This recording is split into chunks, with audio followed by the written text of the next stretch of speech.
Hello, everyone. Tonight we're beginning a peaceful journey through the complete history of China, one of the oldest continuous civilizations on Earth. If you enjoy relaxing history documentaries that help you unwind and fall asleep, please subscribe to the channel and join me for many more stories from the ancient world. Now get comfortable as we travel back thousands of years to a land where mighty rivers shaped the destiny of millions. Long before great emperors ruled from magnificent palaces, the ancestors of China lived in small farming villages along the Yellow River. This river, often called the cradle of Chinese civilization, flooded regularly, leaving behind rich soil that allowed crops to grow. Life was not easy. Families worked together from sunrise until sunset, planting millet, raising animals, making pottery, and building simple homes from mud and straw. Every season brought new challenges, from harsh winters to dangerous floods. Yet these early communities slowly learned how to survive and prosper. Over many generations, they developed new tools, discovered better farming techniques, and began trading with neighboring villages. As settlements became larger, leaders emerged to organize people and settle disputes. Legends tell of wise rulers such as the Yellow Emperor, remembered as one of the founders of Chinese civilization. Although historians still debate how much of these stories is myth and how much is reality, they became an important part of China's cultural identity. Eventually, the first dynasties appeared, bringing more organized governments, bronze weapons, and impressive craftsmanship. Skilled artisans created beautiful ceremonial vessels decorated with mysterious patterns, while scribes carved early forms of Chinese, writing onto bones and turtle shells to seek guidance from ancestors and spirits. These ancient characters would evolve into one of the world's oldest writing systems still used today. Religion, tradition, and respect for family became deeply connected to everyday life. Ancestors were honored through rituals because people believed the wisdom of previous generations continued to guide the living. Villages slowly transformed into cities protected by walls, while kings expanded their territories through diplomacy and war. The foundations of a civilization that would influence the entire world were quietly taking shape, setting the stage for powerful kingdoms, remarkable inventions, and one of history's greatest empires. The rise of the Xi dynasty is traditionally remembered as the beginning of China's royal history, although historians continue to debate how much of its story is supported by archaeology. Whether every detail is true or not, the tale reflects a society that believed wise rulers earned the right to govern by protecting their people from disasters and bringing order to the land. After the Xia came the Shang dynasty, the first dynasty confirmed by archaeological discoveries. The Shang kings ruled from impressive cities surrounded by thick walls, where bronze workers produced extraordinary weapons, ritual vessels, and ornaments that amazed even modern archaeologists. Their craftsmen mastered techniques that many neighboring cultures would not achieve for centuries. The royal court relied heavily on divination. Priests heated specially prepared oracle bones until cracks appeared, believing these patterns revealed messages from ancestors and heavenly powers. Questions about harvests, battles, weather, and royal decisions were carefully carved into the bones, leaving behind some of the earliest examples of Chinese writing. These inscriptions provide a remarkable glimpse into everyday concerns. More than 3,000 years ago, life outside the royal court was far less luxurious. Farmers worked endlessly in the fields, growing millet, wheat, and later rice in regions farther south. They paid taxes in crops and labor, while craftsmen shaped pottery, carved jade, and forged bronze tools that improved agriculture and warfare alike. Merchants traveled between settlements exchanging salt, cloth, livestock, and precious materials, slowly connecting distant communities into larger networks of trade. Families remained at the center of society, with respect for parents and grandparents, considered one of the greatest virtues a person could possess. Ancestor worship strengthened these family bonds, as many believed the spirits of the dead continued watching over future generations. Eventually, the Shang rulers grew weaker, and powerful rivals challenged their authority. Around the 11th century BC, the Zhou people defeated the Shang in a decisive conflict that transformed Chinese political thought forever. Rather than claiming victory through strength alone, the Zhou introduced the powerful idea known as the Mandate of Heaven. According to this belief, heaven granted the right to rule only to just and moral kings. If a ruler became cruel, corrupt, or neglected the welfare of the people, heaven would withdraw its blessing, allowing another dynasty to replace it. Natural disasters, famines, floods, and rebellions were often interpreted as signs that a ruler had lost this sacred mandate.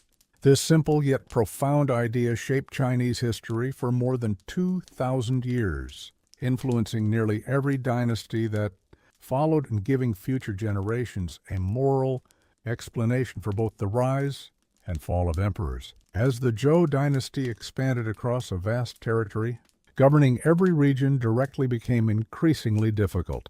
The kings rewarded loyal relatives and trusted nobles with land, expecting them to rule on the king's behalf while remaining faithful to the royal court.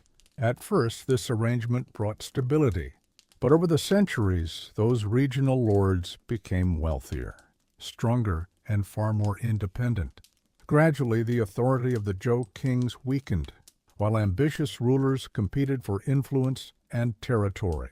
This long era became known as the Spring and Autumn period, a time remembered not only for political rivalry, but also for remarkable intellectual achievement. As kingdoms struggled for power, great thinkers searched for answers that could restore peace and harmony to society. Among them was Confucius, whose teachings would shape Chinese culture for thousands of years. Rather than focusing on military conquest, Confucius believed that a nation could only become strong when its people behaved with kindness, honesty, respect, and responsibility. He taught that rulers should lead through moral example instead of fear, while children should honor their parents and families should care for one another with sincerity. His students carefully preserved his words, allowing future generations to study his philosophy long after his death. Around the same time, another influential tradition known as Taoism emerged. Associated with the legendary sage Laozi, Taoism encouraged people to live in harmony with nature, avoid unnecessary conflict, and accept the natural rhythm of life. Instead of forcing events to happen, followers believed wisdom often came from patience, simplicity, and balance. These ideas deeply influenced Chinese art, poetry, medicine, and spiritual life. Yet despite these philosophies promoting peace, warfare continued to grow more destructive. The Spring and Autumn period eventually gave way to the Warring States period, when several powerful kingdoms fought relentlessly for dominance. Iron weapons replaced bronze on many battlefields, making armies larger and more effective than ever before. Military commanders developed sophisticated strategies, while engineers constructed massive defensive walls, canals, and fortifications. Farmers introduced improved irrigation systems and more efficient agricultural tools, producing enough food to support millions of people and enormous armies. Competition encouraged innovation in administration, engineering, and commerce, even as ordinary families suffered from constant conflict. Villages were destroyed, fields abandoned, and countless lives lost during decades of war. Yet beneath the chaos, one kingdom steadily grew stronger than all the others. Located in the west, the state of Qin adopted strict laws, disciplined government, and military reforms that transformed it into the most powerful force in China. Its ambitious ruler dreamed not merely of defeating his rivals, but of accomplishing something no king had ever achieved before: uniting. the entire Chinese world under a single emperor. By the 3rd century BC, the kingdom of Qin stood above all its rivals. Its armies were disciplined, its officials carefully organized, and its leaders believed that only complete unity could end centuries of endless warfare. One by one, the remaining kingdoms fell before Qin's powerful military campaigns. In 221 BC, King Yingzheng achieved what no ruler before him had accomplished. He declared himself Qin Shi Huang, the first emperor of China, marking the birth of a unified Chinese empire. Rather than ruling as an ordinary king, he introduced the title of emperor to emphasize that his authority extended over the entire realm. Qin Shi Huang immediately began transforming the newly united empire. Regional borders that had divided the old kingdoms were removed, and a centralized government replaced the independent feudal lords. Officials were appointed based on loyalty to the emperor rather than noble birth, allowing the central government to exercise greater control over distant provinces. The emperor understood that lasting unity required more than military victories. He ordered the standardization of Chinese writing so people across different regions could communicate using the same characters. Weights, measures, and even the width of cart axles were standardized, making trade, taxation, and transportation far more efficient throughout the empire. New roads stretched across thousands of kilometers, connecting cities that had once belonged to rival kingdoms. Messengers, merchants, soldiers, and officials could now travel much faster than ever before. Massive engineering projects became symbols of imperial power. Existing defensive walls built by earlier kingdoms were connected and strengthened, creating the earliest foundations of what would eventually become the Great Wall of China. Although the famous stone wall seen today was constructed much later, Qin Shi Huang's project represented the first great attempt to defend northern China from nomadic invasions. Hundreds of thousands of laborers worked under extremely difficult conditions, and many lost their lives during these enormous construction efforts. The emperor's determination to secure his empire came at a tremendous human cost. Qin Shi Huang also became obsessed with immortality. He sent expeditions across distant seas, searching for magical islands where immortals were said to live and consumed strange medicines that promised eternal life. Ironically, some of these elixirs contained mercury, which historians believe may have contributed to his death. After his passing in 210 BC, the empire quickly descended into instability. Heavy taxes, forced labor, and harsh legal punishments had created widespread resentment among ordinary people. Rebellions erupted across the country, and within only a few years the mighty Qin dynasty collapsed. Yet despite its brief existence, lasting only about 15 years, the Qin dynasty permanently changed Chinese history.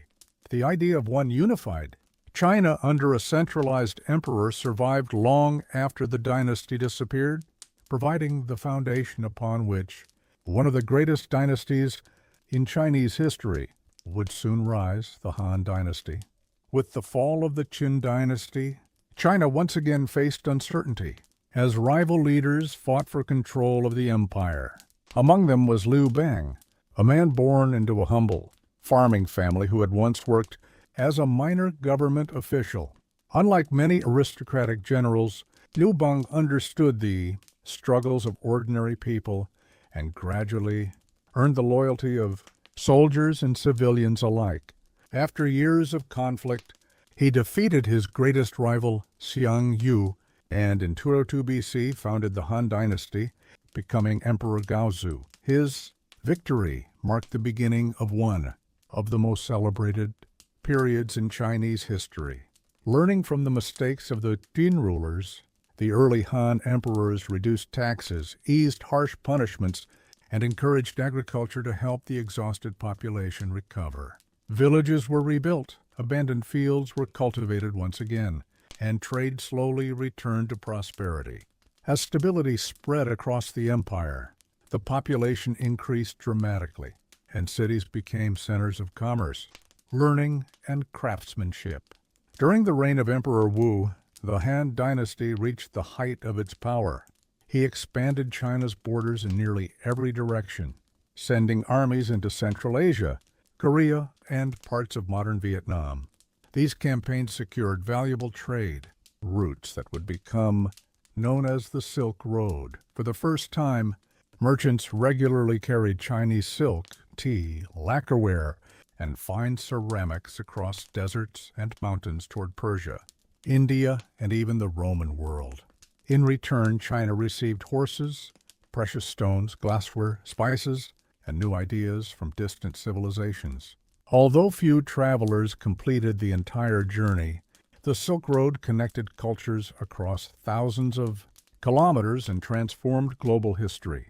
At home, Confucian philosophy became the foundation of government. Officials were expected to study classical texts, demonstrate wisdom, and govern with integrity. Education gained greater importance than ever before, encouraging generations of scholars to devote their lives to learning. Remarkable inventions also appeared during the Han era. Paper, developed from plant fibers, gradually replaced expensive bamboo strips and silk as a writing material, making knowledge easier to record and preserve.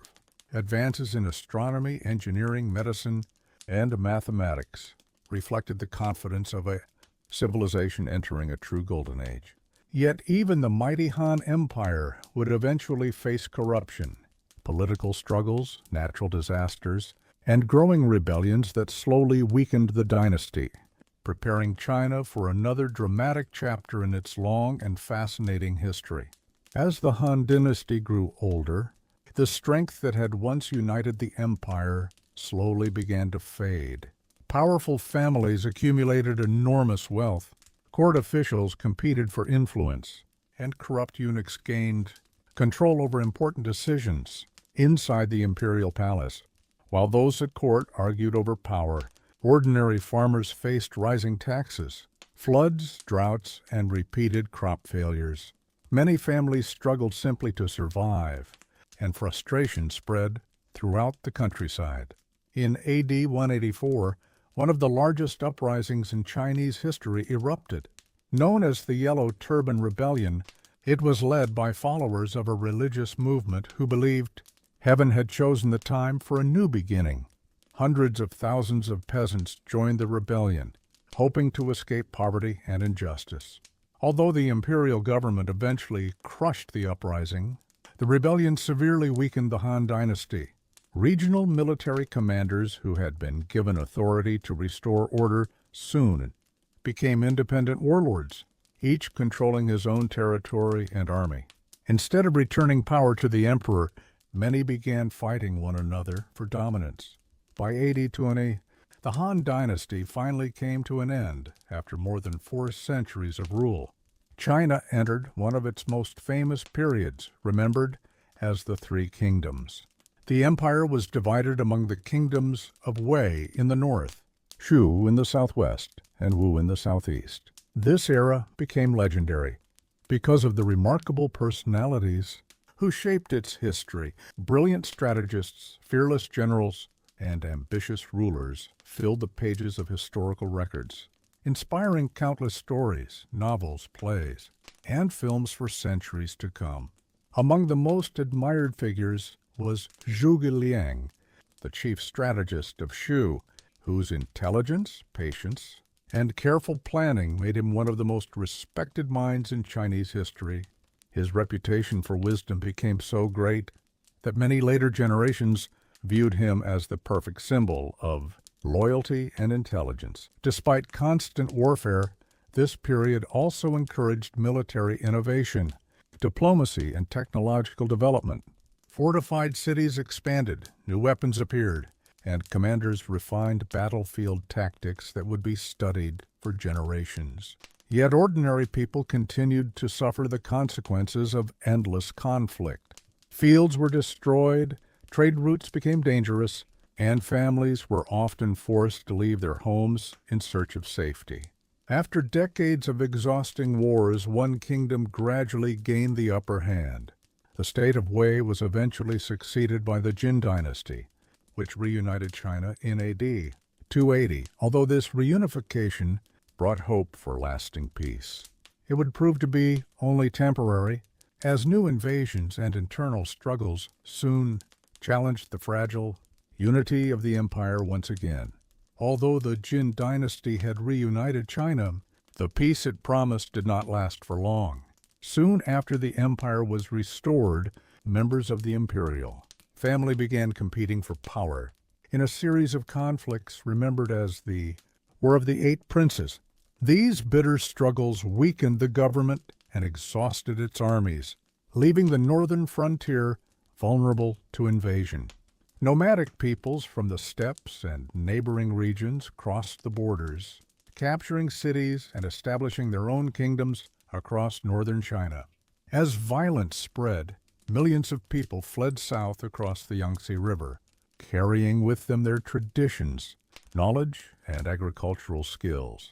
This migration permanently changed the balance of Chinese civilization, helping southern regions grow into important cultural and economic centers. For several centuries, China remained divided between northern and southern dynasties. Although political unity disappeared, culture continued to flourish. Buddhism, which had entered China through the Silk Road during the Han Dynasty, became increasingly popular. Monks translated sacred scriptures into Chinese, built magnificent temples, and carved enormous statues into cliffs and mountains. Pilgrims traveled long distances in search of wisdom, while emperors and wealthy families supported the construction of monasteries. At the same time, Confucian and Taoist traditions remained deeply influential, creating a unique blend of beliefs that shaped everyday life. Art also reached new heights during this era. Painters created peaceful landscapes filled with mountains, rivers, and mist, expressing the harmony between humanity and nature. Calligraphy became one of the highest forms of artistic expression, with elegant brushstrokes admired as reflections of a person's character and discipline. Poetry flourished among scholars who often found inspiration in quiet gardens, flowing streams, and the changing seasons. Meanwhile, farmers introduced improved rice cultivation techniques in the south, allowing larger populations to be supported than ever before.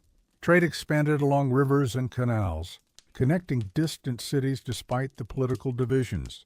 Eventually, after nearly 4 centuries of separation, a determined ruler named Yang Jian succeeded in reunifying the country in AD 581. He founded the Sui dynasty and immediately began rebuilding the strength of the empire.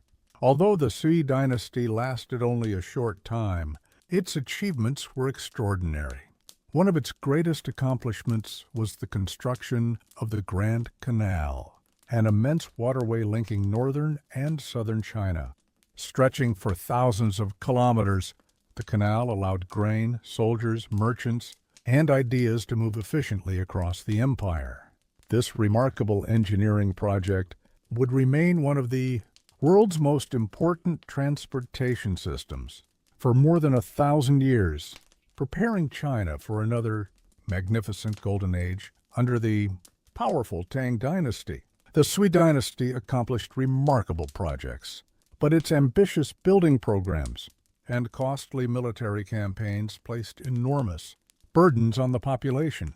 Thousands of workers were forced to labor on canals, roads, palaces, and defensive walls, while repeated invasions of the Korean peninsula ended in failure. Heavy taxes and compulsory labor sparked widespread rebellions across the empire. By AD 618, the Sui dynasty collapsed, but from its ruins emerged one of the greatest dynasties in Chinese history, the Tang dynasty. Founded by Emperor Gaozu and strengthened by his talented son, Emperor Taizong, the Tang quickly restored stability and expanded China's influence across Asia. Under their leadership, the empire became larger, wealthier, and more confident than ever before. The capital city of Chang'an grew into one of the largest and most cosmopolitan cities on earth. Merchants Diplomats, scholars, and travelers arrived from Persia, India, Arabia, Korea, Japan, and Central Asia, filling the bustling streets with countless languages, fashions, foods, and ideas. Markets overflowed with silk, spices, precious metals, exotic animals, and rare treasures brought from distant lands. Buddhism reached the height of its influence during the Tang era, with magnificent temples and monasteries appearing throughout the empire. Chinese monks traveled thousands of kilometers to India in search of sacred scriptures, returning with valuable religious texts that were carefully translated and studied.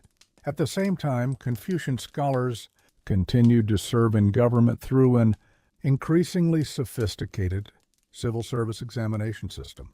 Rather than relying only on noble birth, talented men who mastered classical literature and philosophy could earn official positions through rigorous examinations, encouraging education throughout the empire.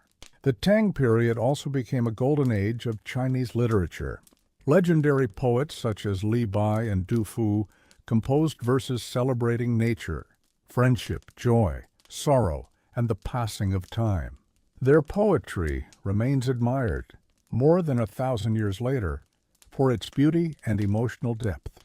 Artists painted graceful landscapes filled with towering mountains and peaceful rivers, while craftsmen perfected ceramics, silk weaving, and metalwork admired across the known world.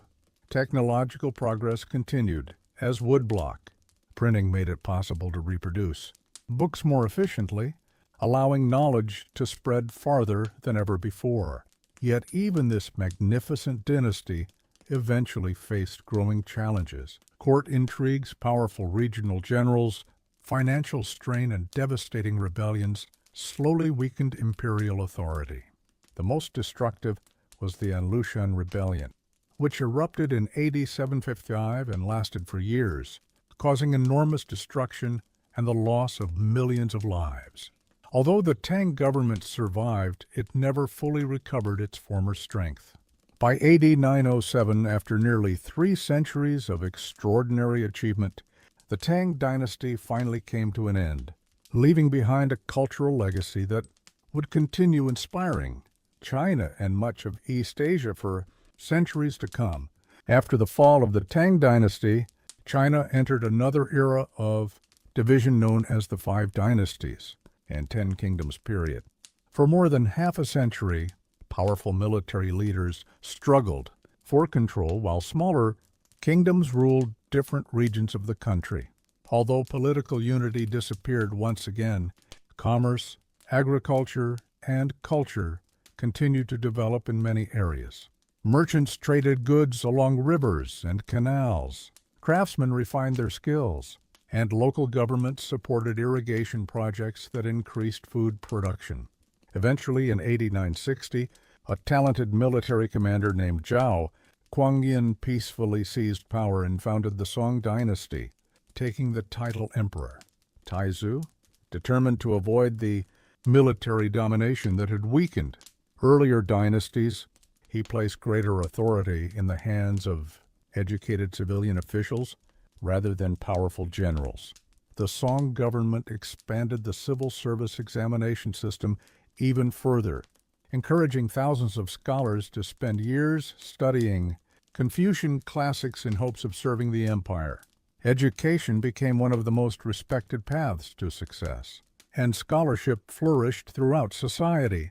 The Song dynasty witnessed an extraordinary economic transformation. Farming techniques improved dramatically as fast-growing rice varieties from Southeast Asia allowed farmers to harvest more food than ever before.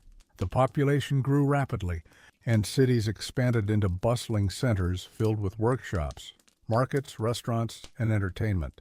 Some historians describe Song China as one of the world's first highly commercial societies. Paper money was introduced on a large scale, making trade more convenient than carrying heavy coins across long distances.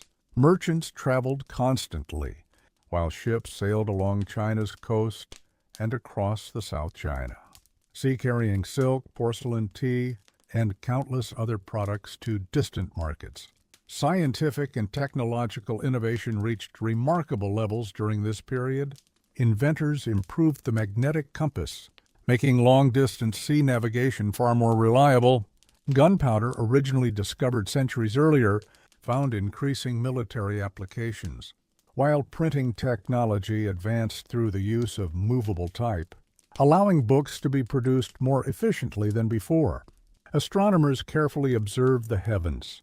Engineers designed sophisticated mechanical clocks, and physicians compiled detailed medical knowledge that influenced generations of healers. Delicate porcelain from Song kilns became famous throughout Asia and beyond for its elegant beauty and exceptional craftsmanship. Yet, despite its prosperity and cultural brilliance, the Song dynasty faced constant pressure from powerful neighbors to the north. The government often struggled to defend its borders, paying tribute or negotiating uneasy peace agreements with rival states. These growing military challenges would eventually lead China into another dramatic chapter as a new force emerged from the vast grasslands of Mongolia, changing the course of Asian and world history forever. From the northern grasslands beyond the Great Wall, a remarkable leader was uniting scattered nomadic tribes into a powerful military force. His name was Temujin, but history would remember him as Genghis Khan. Through determination, brilliant strategy, and strict discipline, he transformed the Mongol tribes into one of the most formidable armies the world had ever seen. Their cavalry moved with incredible speed across vast distances, allowing them to surprise enemies before they had time to prepare. After conquering much of Central Asia, the Mongols turned their attention toward China. At that time, northern China was ruled by the Jin dynasty, while the southern Song controlled the lands farther south. The Mongols defeated the Jin after years of fierce campaigns, but conquering the wealthy southern Song proved far more difficult. Massive rivers, fortified cities, and determined resistance slowed their advance for decades. After Genghis Khan's death, his descendants continued the expansion of the empire. Eventually, his grandson, Kublai Khan, emerged as one of history's most influential rulers. In 1271, he proclaimed the Yuan dynasty, becoming the first foreign emperor to rule all of China.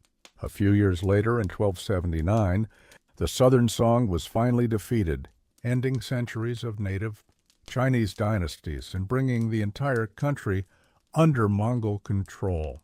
Kublai Khan chose the city that would later become Beijing as his capital and worked to govern both the Mongol elite and the vast Chinese population. While Mongols occupied the highest positions in government, many Chinese officials continued serving in administrative roles because of their knowledge and experience. Under Yuan rule, trade flourished across the enormous Mongol Empire. The Silk Road became safer than it had been in generations, allowing merchants, travelers, and scholars to move between Europe and Asia with greater security.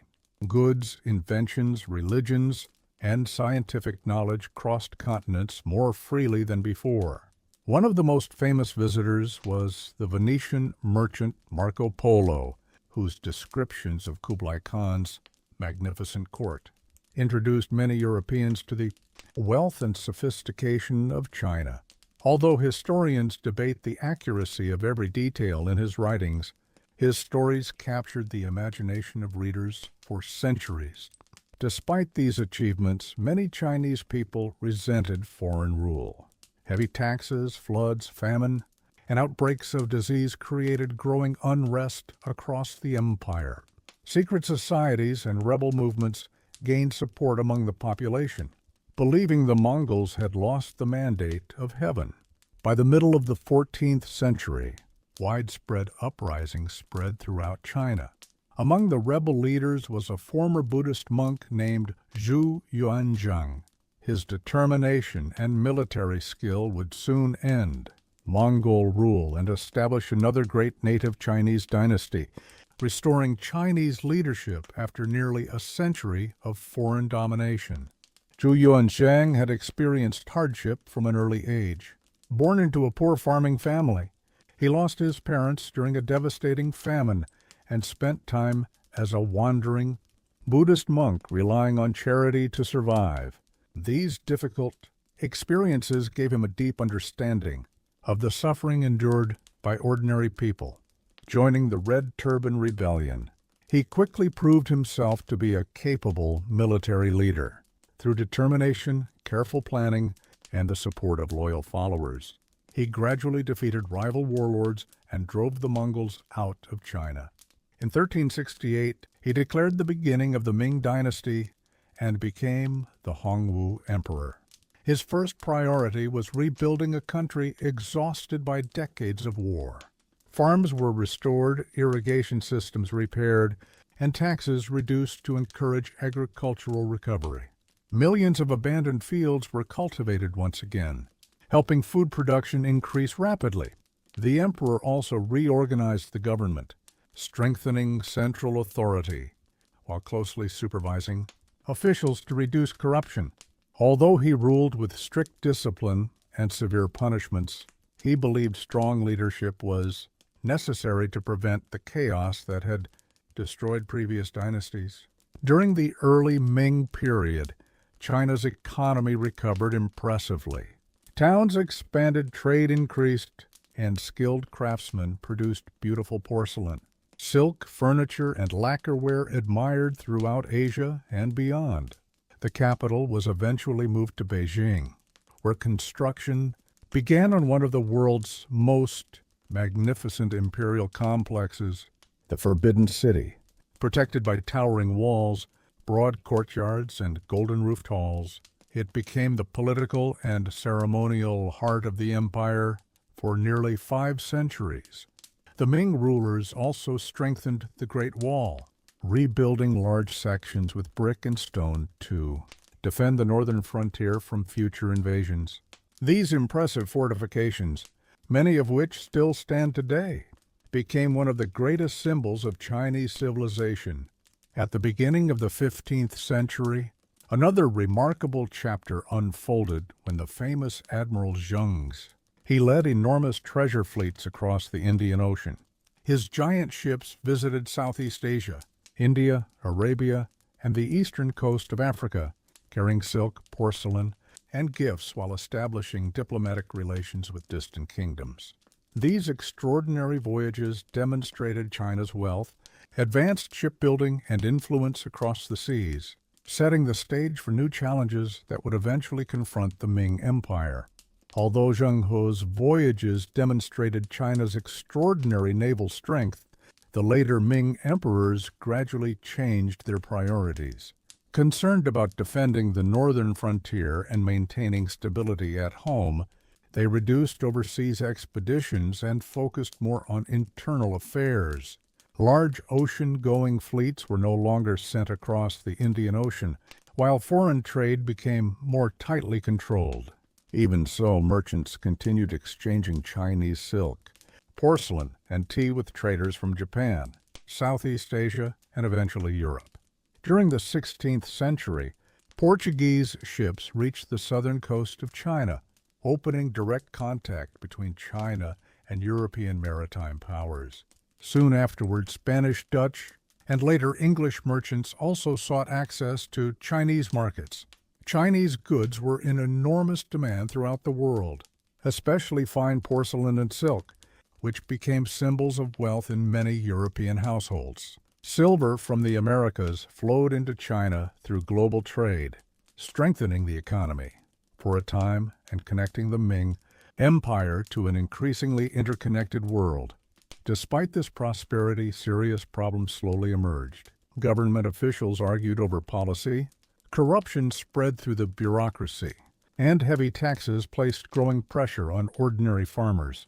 At the same time, natural disasters struck repeatedly.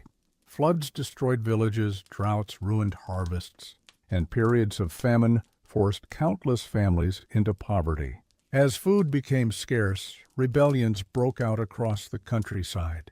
One of the largest uprisings was led by Li Zicheng, whose rebel army captured Beijing in 1644. Facing defeat, the last Ming emperor, the Chongzhen emperor, took his own life rather than be captured. His death marked the end of nearly 3 centuries of Ming rule. Yet the story of Imperial China was far from over. Beyond the Great Wall, the Manchu people had built a powerful state of their own. Invited by Ming generals to help defeat the rebels, the Manchu armies entered China, defeated Li Zicheng's forces, and soon claimed the mandate of heaven for themselves. They established the Qing dynasty, beginning the final imperial chapter in China's long and remarkable history. The Qing dynasty was founded in 1644 by the Manchu people, who came from the forests and plains northeast of China. Although they were outsiders, the Qing rulers quickly realized that governing such a vast empire required more than military strength.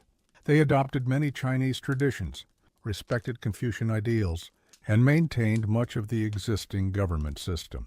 At the same time, they preserved their own identity by requiring Manchu men to wear the distinctive queue hairstyle, with the front of the head shaved and the remaining hair braided into a long queue.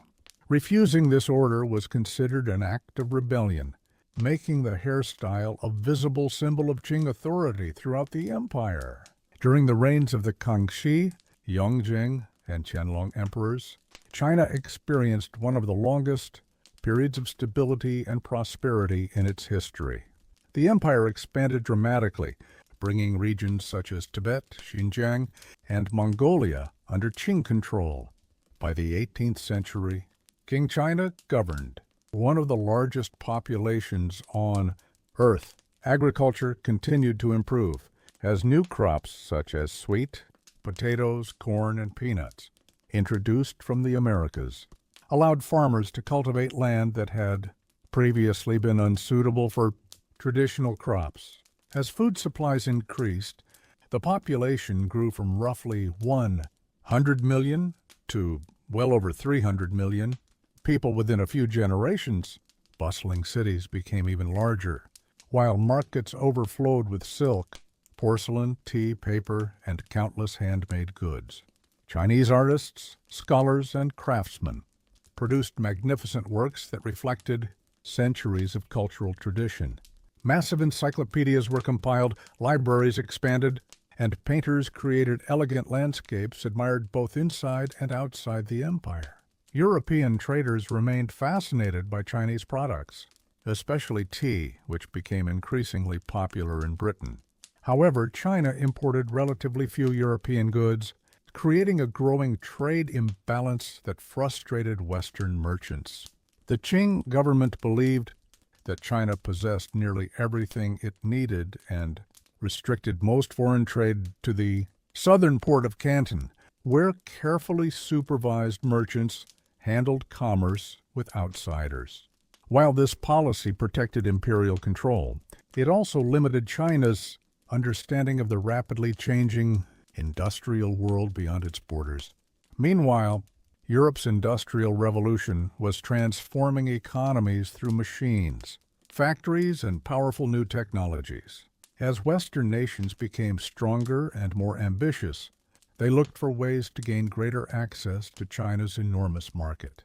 The growing tension between China's traditional policies and Europe's expanding commercial ambitions would soon lead to a confrontation that permanently changed the course of Chinese history and marked the beginning of one of its most difficult centuries. By the early 19th century, tensions between China and the Western powers had reached a breaking point.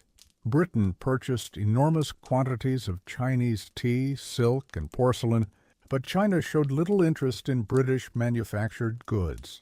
As a result, Britain was losing large amounts of silver through trade. Seeking a solution, British merchants dramatically expanded the illegal sale of opium, a highly addictive drug produced in British-controlled India. Despite repeated bans by the Qing government, smugglers secretly brought increasing amounts of opium into China. Addiction spread rapidly through every level of society, affecting farmers, laborers, merchants, soldiers, and even government officials. Families were devastated as savings disappeared and productivity declined. Alarmed by the growing crisis, The Qing emperor appointed the determined official Lin Zexu to eliminate the opium trade. In 1839, Lin confiscated and destroyed massive quantities of opium in Canton, sending a clear message that China would no longer tolerate the illegal trade. Britain responded with military force, beginning the First Opium War. The conflict revealed a painful reality. While China still possessed one of the world's largest populations, Britain's steam-powered warships, modern artillery, and disciplined navy easily outmatched the Qing military.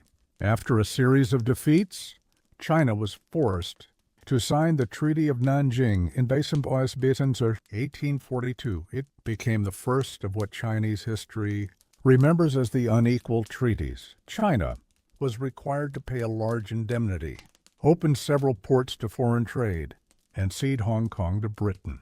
Similar agreements with other Western nations soon followed, granting foreign powers extensive commercial privileges and reducing China's control over its own affairs. Public confidence in the Qing government declined sharply as many people believed the dynasty could no longer protect the nation. Internal unrest grew even more dangerous with the outbreak of the Taiping Rebellion in 850, led by Huang, who claimed to have received divine visions. The movement attracted millions of followers dissatisfied with poverty, corruption, and social inequality. The rebellion developed into one of the deadliest civil wars in human history. Entire cities were destroyed, fertile farmland was abandoned, and countless civilians were caught between opposing armies. Historians estimate that between 20 and 30 million people lost their lives before the Qing government finally suppressed the rebellion with the help of regional armies.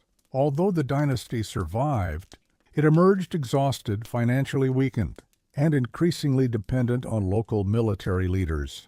These crises marked the beginning of a difficult era in which China struggled to defend its sovereignty while facing growing pressure from both internal unrest and powerful foreign nations. After surviving the Taiping Rebellion, the Qing government recognized that China could no longer ignore the technological advances transforming the rest of the world. Reform-minded officials launched what became known as the self-strengthening movement, hoping to modernize the empire without abandoning its traditional values. New arsenals, shipyards, factories, and military academies were established, while selected students were sent abroad to study science, engineering, and modern industry. Telegraph lines connected distant cities.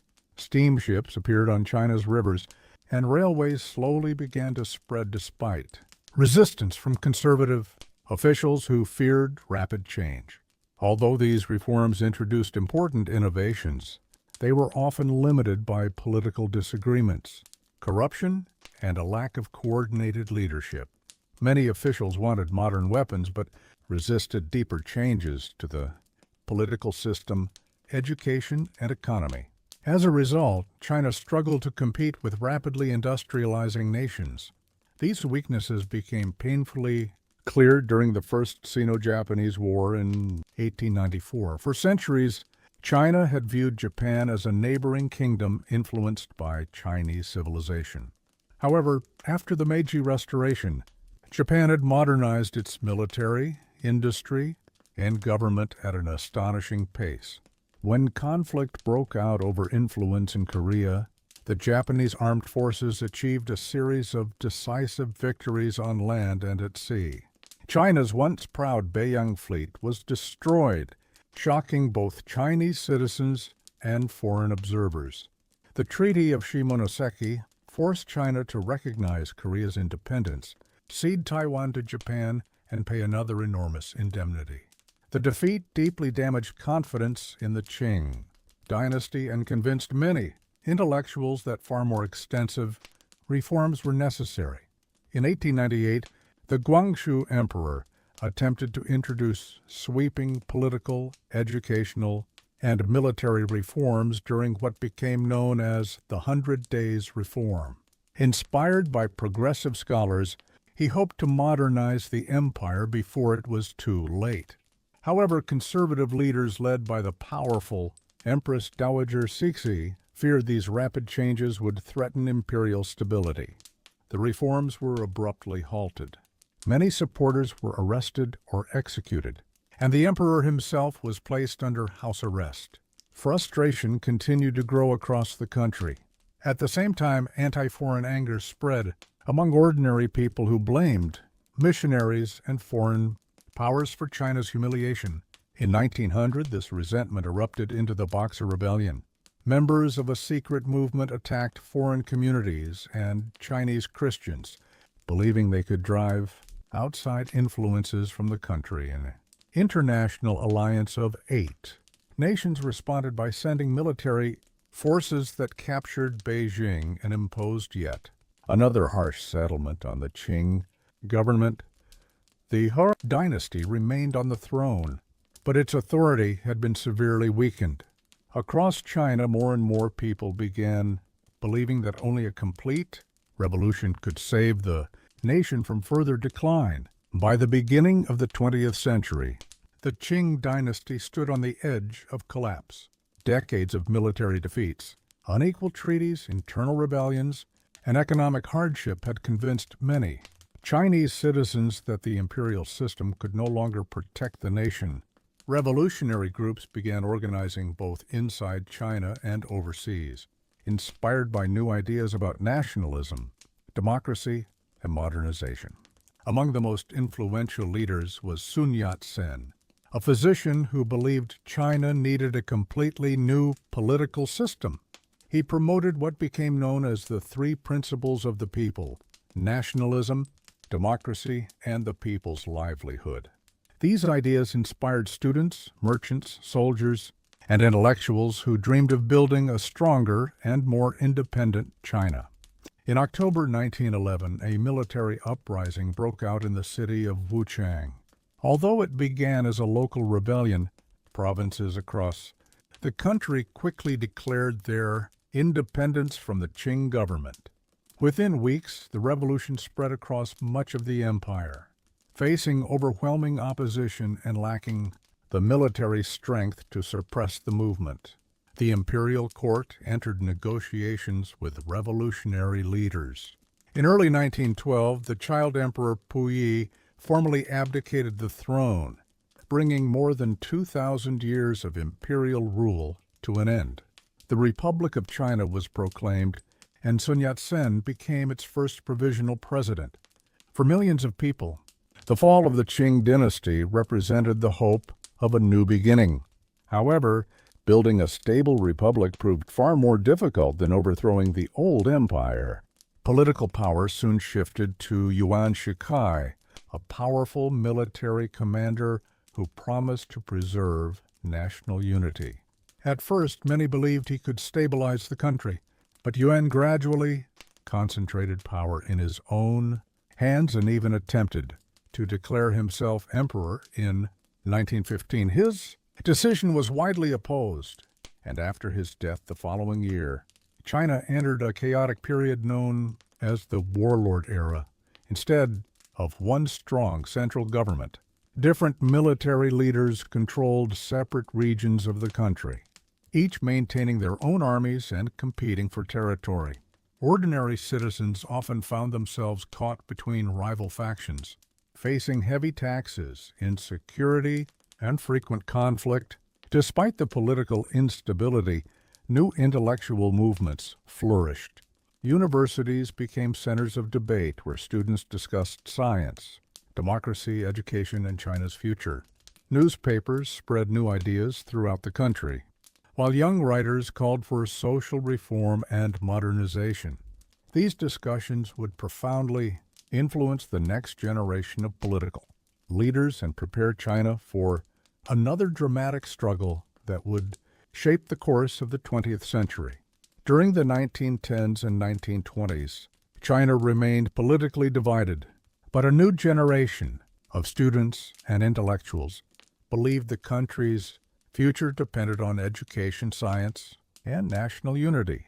In 1919, thousands of university students gathered in Beijing to protest the decisions made after the First World War. Although China had fought alongside the Allied powers, the Treaty of Versailles transferred German-controlled territories in Shandong to Japan, instead of returning them to China.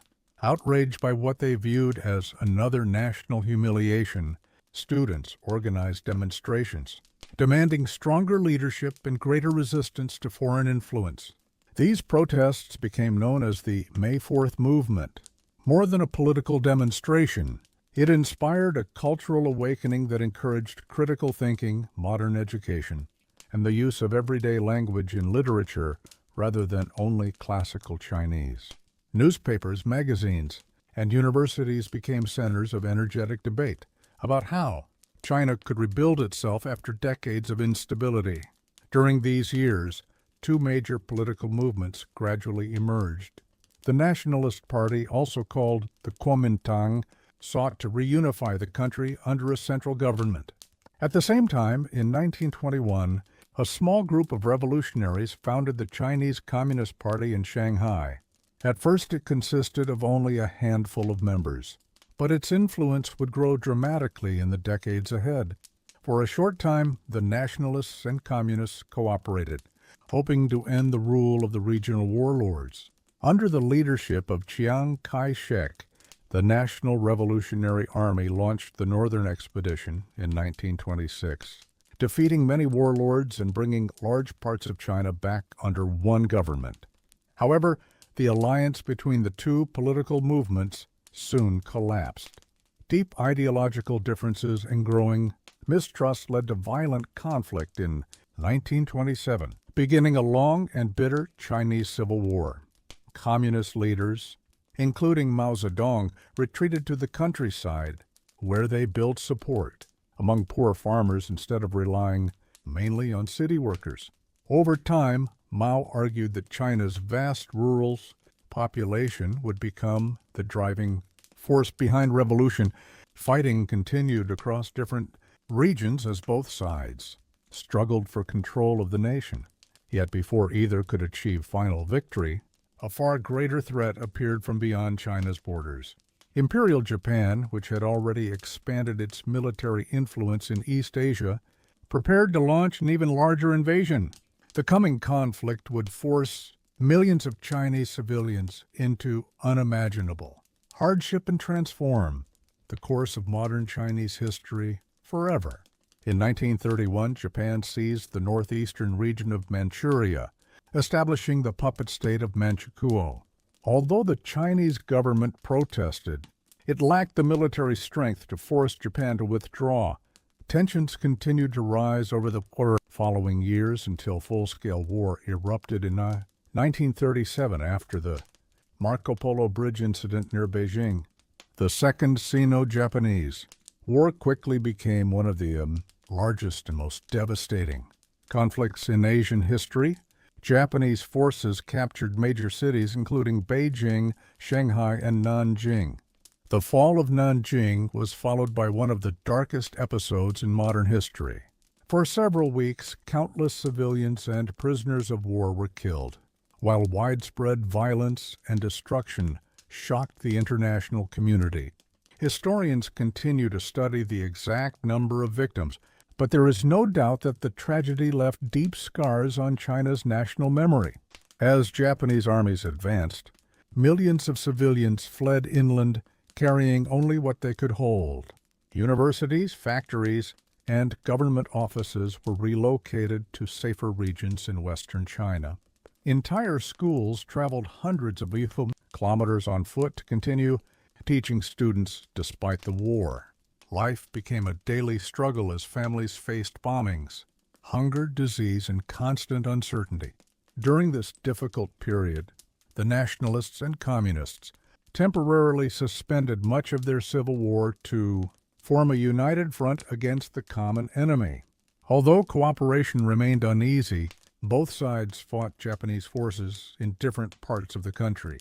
Communist guerrilla units expanded their influence in rural areas, while nationalist armies defended key cities despite suffering enormous casualties. China paid an extraordinary price during the conflict, with millions of soldiers and civilians losing their lives over 8 years of warfare.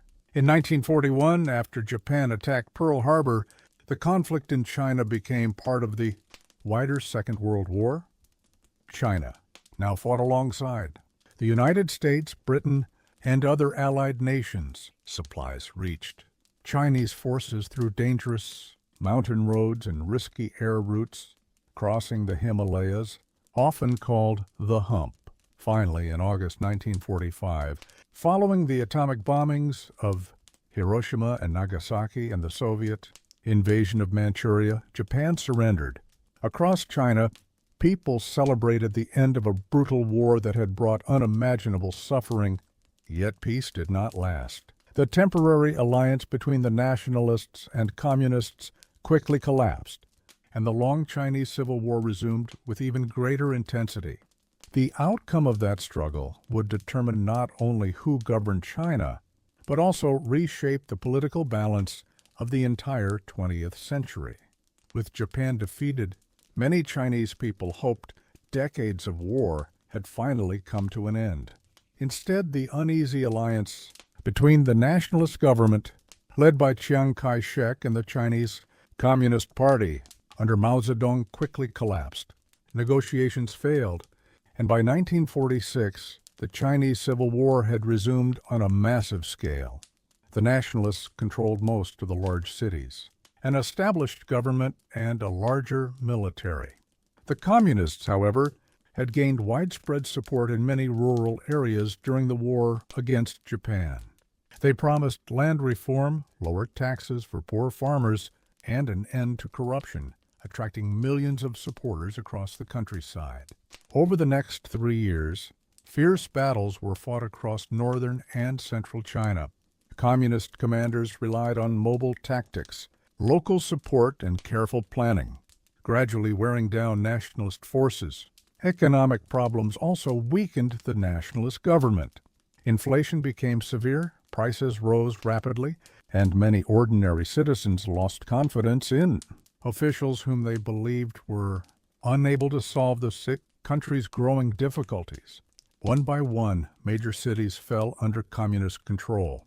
Campaigns such as Liaoshen, Huaihai, and Pingjin became decisive turning points, shifting the balance of the war. By early 1949, communist armies had captured Beijing without major destruction, preserving many of its historic treasures. As the fighting continued farther south, Chiang Kai-shek and the nationalist government retreated to the island of Taiwan, where the Republic of China continued to exist. On October 1, 1949, standing atop Tiananmen Gate in Beijing, Mao Zedong officially proclaimed the founding of the People's Republic of China. For millions of Chinese citizens, it marked the beginning of a completely new political era after decades of invasion, revolution, and civil war. The new government immediately began rebuilding the country. Land owned by large landlords was redistributed among poor farmers, while industries, banks, and transportation gradually came under state control. Campaigns were launched to improve literacy, expand education, and provide healthcare in rural communities, where such services had often been unavailable. At the same time, the Communist Party strengthened its control over politics, the military, and the media, believing that national unity required a powerful central government. Supporters viewed these changes as necessary for rebuilding a nation devastated by years of conflict, while critics pointed to the growing limits placed on political opposition and personal freedoms. China had entered an entirely new chapter, one that would bring remarkable achievements, difficult experiments, and challenges that would shape the lives of more than 500 million people in the decades ahead. In the years following the founding of the People's Republic of China, the new government focused on rebuilding a nation that had endured decades of war and destruction. Railways, bridges, factories, and schools damaged during years of conflict were repaired or rebuilt. Large campaigns encouraged people to learn reading and writing, greatly improving literacy across the country. Public health programs vaccinated millions against infectious diseases, while doctors and medical workers traveled to remote villages where healthcare had once been almost non-existent. These efforts significantly improved life expectancy and reduced many illnesses that had affected generations of Chinese families. During the 1950s, China also developed a close relationship with the Soviet Union, receiving technical assistance, industrial equipment, and engineering expertise that supported the construction of steel mills, power stations, and manufacturing plants. However, the leadership soon sought even faster economic growth. In 1958, Mao Zedong introduced the Great Leap Forward, an ambitious campaign intended to transform China into a powerful industrial nation within a short period. Small farms were combined into enormous people's communes, where families worked collectively instead of managing their own land. Local officials were encouraged to report exceptionally high harvests and production figures, many of which proved unrealistic. Across the countryside, millions of people were instructed to build backyard furnaces in an effort to increase steel production, often melting household. Tools that produced poor quality metal, unsuitable for industry. While labor shifted away from farming, agricultural production declined sharply. A combination of policy mistakes, poor planning, natural disasters, and inaccurate reporting contributed to one of the worst famines in modern history. Millions of people suffered from severe food shortages, and historians estimate that tens of millions died during this tragic period. The disaster forced the government to gradually adjust many of its economic policies, allowing agricultural production to recover over time. Even after these hardships, Mao remained the country's most influential leader. By the mid-1960s, he believed revolutionary ideals were being weakened by officials and intellectuals whom he considered too conservative. In 1966, he launched the Cultural Revolution, urging young people to challenge old customs, traditions, and established authority. Groups known as the Red Guards traveled across the country, criticizing teachers, officials, scholars, and anyone accused of opposing revolutionary principles. Historic temples, books, artworks, and cultural treasures were damaged or destroyed, while millions of people experienced public humiliation, imprisonment, or displacement. Schools and universities were disrupted for years, leaving a lasting impact on an entire generation. China once again entered a period of profound social and political upheaval, the consequences of which would shape the nation's future long after the movement finally came to an end. By the mid-1970s, the Cultural Revolution had left deep scars across Chinese society. Schools had been disrupted, universities closed for long periods, and many experienced scientists, teachers, and officials had been removed from their positions. Economic growth slowed, while countless families carried painful memories of separation and political campaigns. In 1976, China experienced a year of profound change. A devastating earthquake struck the city of Tangshan, causing enormous loss of life. And later that same year, Mao Zedong died after leading the country for more than a quarter of a century. His death marked the end of an era. Soon afterward, several leading figures associated with the Cultural Revolution, later known as the Gang of Four, were arrested. Their removal signaled that the country was preparing for a different direction. Over the next few years, Deng Xiaoping gradually emerged as China's most influential leader. Although he never held the title of president during his rise to power, his policies would transform the nation more dramatically than anyone had imagined. Deng argued that improving people's living standards should become the government's highest priority. Instead of focusing mainly on ideological campaigns, he encouraged practical solutions that would strengthen agriculture, industry, science, and technology. His famous approach emphasized that results mattered more than political slogans. Beginning in 1978, China launched the policy of Reform and opening up farming. Communes were gradually replaced with the household responsibility system, allowing individual families to manage farmland and sell surplus crops after meeting state requirements. Agricultural production increased rapidly, giving millions of rural families higher incomes for the first time in years. At the same time, special economic zones were established in coastal cities such as Shenzhen. Once a small fishing town, Shenzhen attracted investment, modern factories, and international businesses at an astonishing pace. Within only a few decades, it transformed into one of the world's largest technology and manufacturing centers. Foreign companies were encouraged to invest in China, bringing capital, equipment, and new management techniques. Factories produced clothing, electronics, machinery, and countless other goods that were exported around the globe. Millions of people left rural villages to seek opportunities in expanding cities, creating one of the largest migrations in human history.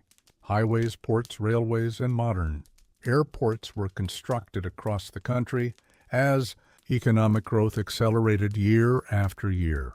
By the end of the 20th century, China had become one of the fastest-growing economies in the world. Yet this extraordinary transformation also brought new challenges, including widening income differences, rapid urbanization, environmental concerns, and increasing pressure to balance economic development. With the needs of a population that now numbered well over 1 billion people. As China entered the 21st century, the pace of change became even more extraordinary. New highways stretched across the country, linking distant provinces that had once been separated by difficult mountain roads and long journeys. High-speed rail networks expanded at an unprecedented rate, allowing passengers to travel hundreds of kilometers in just a few hours. Modern airports connected Chinese cities with destinations across every continent, while enormous ports handled millions of shipping containers each year. Manufacturing continued to grow, but China also invested heavily in science, education, and advanced technology. Universities produced increasing numbers of engineers, researchers, and entrepreneurs, helping the country move beyond low-cost manufacturing into fields such as telecommunications, artificial intelligence, renewable energy, and space exploration. Chinese companies became globally recognized brands, while digital payment systems and online shopping transformed everyday life for hundreds of millions of people. In 2001, China joined the World Trade Organization, opening even greater opportunities for international commerce. Foreign investment increased, exports expanded, and the country's economy grew rapidly. Millions of people were lifted out of extreme poverty as new jobs appeared in factories, offices, and technology companies. At the same time, rapid development brought significant challenges. Air pollution affected many large cities. Rivers required environmental protection, and growing populations placed enormous pressure on housing, transportation, and public services. The government introduced major infrastructure projects, expanded renewable energy production, and invested in cleaner technologies while continuing economic modernization. China's space program also achieved remarkable milestones. Chinese astronauts traveled into space. Lunar exploration missions collected valuable scientific data, and ambitious plans for future exploration demonstrated the country's growing technological capabilities. Today, China is one of the world's largest economies and plays a major role in global trade, manufacturing, finance, diplomacy, and scientific research. Its history stretches back thousands of years, from small farming villages along the Yellow River to one of the most influential nations on earth. Every dynasty, invention, philosophy, conflict, and reform has left its mark on the country's identity. The story of China is one of remarkable resilience, repeated transformation, and continuous adaptation across countless generations. From ancient emperors and scholars to modern engineers and entrepreneurs, each generation has contributed another chapter to one of humanity's longest and most fascinating historical journeys. As our journey through China's history comes to an end, we can see that its past is not simply a collection of dates and rulers, but the story of millions of ordinary people whose determination shaped a civilization that continues to influence the world today. Thank you for joining this relaxing journey through the complete history of China, and I hope you'll return for another peaceful exploration of history very soon. Looking toward the future, China's story continues to unfold with each passing year. Modern cities filled with towering skyscrapers now stand beside ancient temples that have witnessed centuries of change. Traditional festivals such as the Lunar New Year remain deeply important, bringing families together to honor ancestors, share meals, and celebrate the beginning of another year. Ancient philosophies from Confucius, Laozi, and Buddhist teachers still influence everyday life, even as modern technology reshapes how people communicate, work, and learn. The Chinese language, whose earliest written characters were carved onto oracle bones more than 3,000 years ago, remains one of the oldest continuously used writing systems in the world. Museums carefully preserve bronze vessels, jade carvings, imperial robes, paintings, and manuscripts that tell the story of countless generations. Visitors walk along sections of the Great Wall, explore the vast courtyards of the Forbidden City, admire the terracotta army created for Qin Shi Huang, and travel through landscapes that inspired poets and artists for centuries. These remarkable landmarks serve as reminders that China's history is not only recorded in books, but also carved into mountains, built into cities, and remembered through traditions passed from parents to children. Historians continue making new archaeological discoveries that reveal even more about the earliest dynasties, ancient settlements, and forgotten cultures that contributed to Chinese civilization. Every excavation adds another piece to a story that is still being understood. At the same time, modern China continues to play a significant role in addressing global challenges involving science, medicine, trade, climate research, and technological innovation. Like every nation, it faces opportunities as well as complex questions about balancing economic growth, environmental protection, cultural heritage, and the needs of future generations. Yet perhaps the most remarkable aspect of China's history is its extraordinary continuity. Few civilizations have experienced so many dynasties, invasions, revolutions, reforms, and transformations while preserving such a strong sense of cultural identity. Across more than 5,000 years, generations have witnessed the rise and fall of emperors, the construction of magnificent monuments, devastating wars, groundbreaking inventions, and dramatic social change. Through every triumph and hardship, the story of China has continued, shaped by millions of ordinary people whose lives were just as important as those of famous rulers. And even today, that remarkable story continues to evolve, reminding us that history is never truly finished, but is constantly being written by each new generation. Although our journey through China's history is nearly complete, it is worth pausing to reflect on why this civilization has fascinated historians for so many generations. China did not survive for thousands of years because every period was peaceful or every ruler was wise. Instead, its endurance came from an extraordinary ability to adapt. Dynasties rose with confidence, expanded their borders, and built magnificent cities, only to decline through corruption, natural disasters, or invasion. Yet after every collapse, new leaders rebuilt the country, restored order, and carried forward traditions that stretched back to the earliest ancestors along the Yellow River. This cycle of decline and renewal became one of the defining patterns of Chinese history. Throughout these centuries, countless inventions quietly changed the world. Paper allowed knowledge to spread more easily than ever before. Printing preserved books for future generations. Gunpowder transformed warfare across continents, while the magnetic compass guided sailors across distant oceans. Chinese farmers developed new agricultural techniques that fed growing populations, and skilled artisans created porcelain so beautiful that it became known simply as China in many parts of the world. Philosophers encouraged people to seek wisdom, balance, and respect within families and society, leaving ideas that continue to influence millions today. Looking back across more than 5 millennia, we can see that China's story is far greater than the history of emperors alone. It is also the story of farmers planting rice beside quiet rivers, merchants traveling dusty roads along the Silk Road, scholars studying by candlelight for difficult examinations, craftsmen shaping delicate porcelain, sailors crossing unfamiliar seas, and ordinary families hoping for peace during uncertain times. Every generation added another page to this remarkable civilization. Some witnessed prosperity and artistic brilliance, while others endured famine, invasion, or revolution. Together, their experiences created one of humanity's richest historical legacies.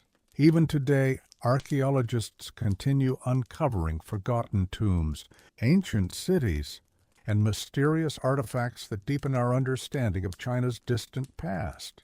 New discoveries remind us that history is never completely finished, because every generation asks new questions about those who came before.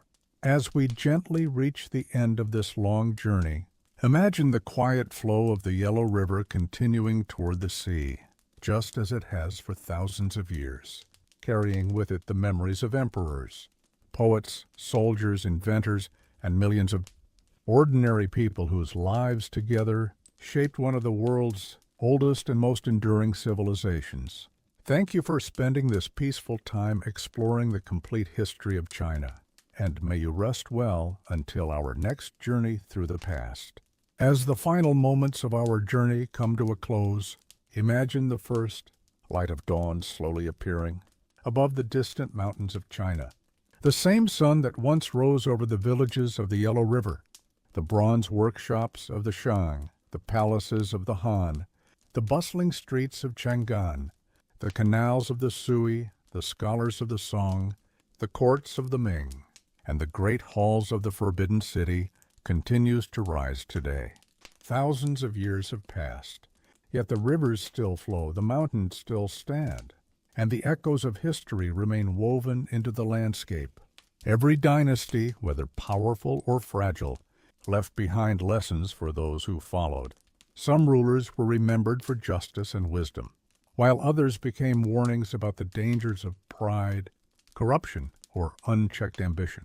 Historians continue to study these stories not only to understand the past, but also to better understand how civilizations survive, adapt, and change over time. China's history reminds us that no empire remains unchanged forever. Every generation inherits the achievements and the mistakes of those who came before, adding its own chapter to an endless story. Even today, new discoveries, buried beneath ancient cities, continue to reveal forgotten details about people whose names have long been lost to time. A single piece of pottery, a faded inscription, or an unearthed tomb can reshape what we know about the distant past. That is one of the most remarkable qualities of history. It is never completely finished. There is always another mystery waiting beneath the ground, another document waiting to be translated, and another story waiting to be told. As our peaceful journey finally reaches its destination, let your thoughts drift like the calm waters of the Yangtze and the Yellow River, flowing quietly through valleys, fields, and cities that have witnessed more than 5,000 years of human history. Thank you for joining me on this long voyage through the complete history of China. I hope this story brought both knowledge and relaxation. Sleep well, take care, and I look forward to welcoming you on our next gentle journey into the past. Before we quietly leave this remarkable civilization behind, imagine standing on a peaceful hill overlooking the Great Wall as evening slowly settles across the mountains. The wind moves gently through the grass, carrying with it echoes of countless generations who lived, dreamed, struggled, and hoped in this ancient land. Somewhere below, a farmer prepares the fields just as his ancestors once did thousands of years ago. In a distant city, children learn characters whose origins reach back to the earliest dynasties. Monks continue their quiet prayers. Artisans preserve traditional crafts, and festivals still bring families together in celebration of a shared heritage. History is not only preserved in museums or written in books, it continues to live in customs, language, architecture, music, and everyday life. Every temple, bridge, palace, and ancient pathway reminds us that the past is never completely separated from the present. The people of ancient China could never have imagined satellites orbiting above their mountains or trains racing across the countryside at incredible speed. Yet many of the values they cherished, respect for family, dedication to learning, patience, and perseverance, remain meaningful even today. That is one of the greatest lessons history offers. Technology may transform the world, governments may rise and fall, and borders may change. But the human desire to build a better future for the next generation remains constant. Throughout this journey, we have met emperors and philosophers, merchants and explorers, soldiers and scholars. But the true story of China belongs just as much to the ordinary people whose names were never recorded. They planted the crops, built the roads, carved the stones, copied the books, raised their children, and quietly carried civilization forward through thousands of years of triumphs and hardships. Without them, none of the great achievements of history would have been possible. As the stars slowly appear above the ancient landscape, let this long story fade gently into the night, reminding us that every civilization is built one generation at a time and remembered because its people refused to let their culture disappear. Thank you once again for sharing this peaceful journey through the history of China. May these stories remain with you long after tonight. And until our next adventure into the past, I wish you a calm evening, pleasant dreams, and a restful sleep. As our journey reaches its final chapter, let us take one last quiet walk through the landscape of China's past. Imagine standing beside the gentle waters of the Yellow River at sunset, watching its current flow steadily toward the sea, just as it has for thousands of years, long before modern cities, railways, and towering skylines. These waters nourished the first villages that would one day become one of humanity's greatest civilizations. Generations came and went, yet the river continued its timeless journey, silently witnessing every triumph, every hardship, and every new beginning. It watched bronze workers shape magnificent vessels during the Shang Dynasty. Scholars debate philosophy beneath ancient trees during the Zhou era. Soldiers march beneath the banners of Huang, and merchants guide caravans along the Silk Road carrying silk, jade, spices, and stories between distant civilizations. It flowed beside the bustling streets of Chang'an during the Tang Dynasty, reflected the sails of Zheng He's great treasure fleets, and overlooked the magnificent walls of the Forbidden City as emperors governed. From its golden halls, history often remembers famous rulers, brilliant generals, and legendary philosophers. Yet the true strength of China rested in countless ordinary people whose names have long been forgotten. Farmers patiently planted rice each spring. Craftsmen spent years perfecting porcelain and silk. Teachers passed knowledge to eager students, and parents taught their children values that survived through generations. During times of peace, they built prosperous communities, and during times of war, they found the courage to rebuild everything once again. Their quiet determination allowed Chinese civilization to endure while many other ancient empires disappeared forever. Perhaps that is the greatest lesson this remarkable history offers. Civilizations are not preserved by monuments alone, but by people who continue their traditions, protect their knowledge, and adapt to changing times without forgetting where they came from. Across more than 5,000 years, China experienced periods of extraordinary prosperity as well as devastating conflict. Yet each generation added something valuable to the story. New inventions improved daily life. Great works of literature inspired readers. Artists captured the beauty of mountains and rivers, and thinkers searched for wisdom about how people should live together in harmony. Even now, archaeologists continue uncovering forgotten tombs, buried cities, and ancient writings that reveal new chapters of this incredible civilization. Every discovery reminds us that history is never truly complete. Beneath the earth, within old manuscripts, and inside the memories preserved through tradition, there are always more stories waiting to be told. And perhaps that is why the history of China remains so endlessly fascinating.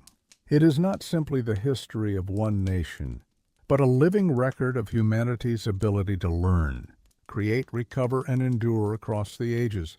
As the evening grows quiet and the stars slowly appear above the ancient landscape, let this timeless story gently fade into peaceful silence, carrying with it the voices of countless generations, whose legacy continues to shape the world today.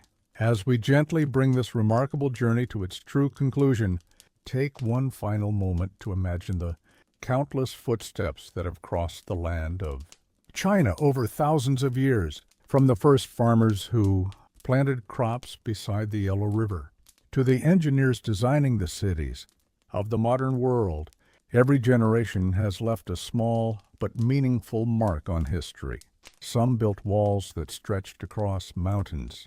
Others carved temples into cliffs, painted delicate landscapes, composed unforgettable poems, or discovered inventions that changed the lives of people far beyond China's borders. Few civilizations have contributed so much over such an extraordinary span of time. History also reminds us that greatness is never permanent. Every dynasty believed its rule would last forever, yet each eventually faced challenges that could not be avoided. Floods changed rivers, droughts tested entire populations, invasions threatened kingdoms, and political struggles reshaped governments. Even the most powerful emperors eventually became names in history books. Yet the civilization itself endured because the people continued to preserve their language, traditions, and knowledge. Generation after generation accepted the responsibility of protecting what had been inherited, while also creating something new for those who would come after them. One of the most remarkable features of Chinese civilization is its deep respect for learning. Across centuries, students devoted years of their lives to studying philosophy, history, poetry, and government in preparation for difficult examinations. They believed wisdom required patience, discipline, and lifelong curiosity. This respect for education became one of the foundations that helped Chinese society survive periods of both peace and uncertainty. Libraries were carefully protected. Historical records were copied by hand, and scholars worked tirelessly to preserve the experiences of earlier generations so that their lessons would never be forgotten.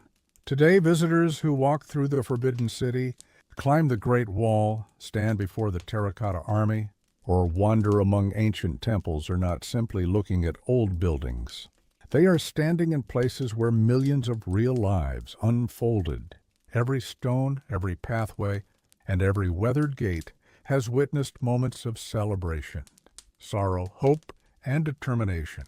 The past feels distant, yet in many ways it remains surprisingly close. And so, as the night grows quieter and this long story finally reaches its peaceful end, let the sounds of history slowly fade into silence. Imagine the rivers flowing gently beneath the moonlight, the mountains resting beneath the stars, and the ancient cities settling into calm. Thank you for sharing this journey through the complete history of China. May these stories bring both knowledge and peace and may your evening end with quiet thoughts, restful sleep, and pleasant dreams until we meet again for another journey into the past. As the final pages of this long story quietly close, it is worth remembering that history is not simply about kings, battles, or the rise and fall of empires. At its heart, history is the story of ordinary people who lived their lives one day at a time without, knowing they were becoming part of something that future generations would study. A young farmer planting rice beside the Yangtze River could never have imagined that thousands of years later, people from every corner of the world would still speak about the civilization he helped sustain. A scholar copying ancient texts by candlelight did not know that his careful work would preserve knowledge for centuries to come. A craftsman shaping a piece of porcelain or carving delicate jade simply hoped to create something beautiful, never expecting that museums across the world would one day display his work as a masterpiece. China's long history teaches us that civilizations are built through patience rather than speed. Great walls are laid one stone at a time. Vast canals are dug one section at a time. Books are written one character at a time. Families grow one generation at a time.